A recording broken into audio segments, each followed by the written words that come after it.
Okay, bado tupo kwenye tuzo za BET ambazo zimefanyika usiku wa kuamkia leo pale Los Angeles, Marekani kwenye ukumbi wa Peacock Theater na kudondoka mastaa wengi sana ndani ya ukumbi huo pale Marekani, au sio?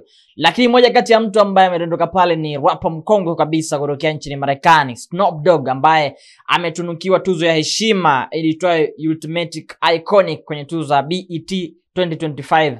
Snoop anatajwa ametunikiwa tuzo hiyo kutokana na mchango wake mkubwa katika muziki pamoja na ushawishi mkubwa kwa kizazi kipya kwenye masuala mazima ya rap.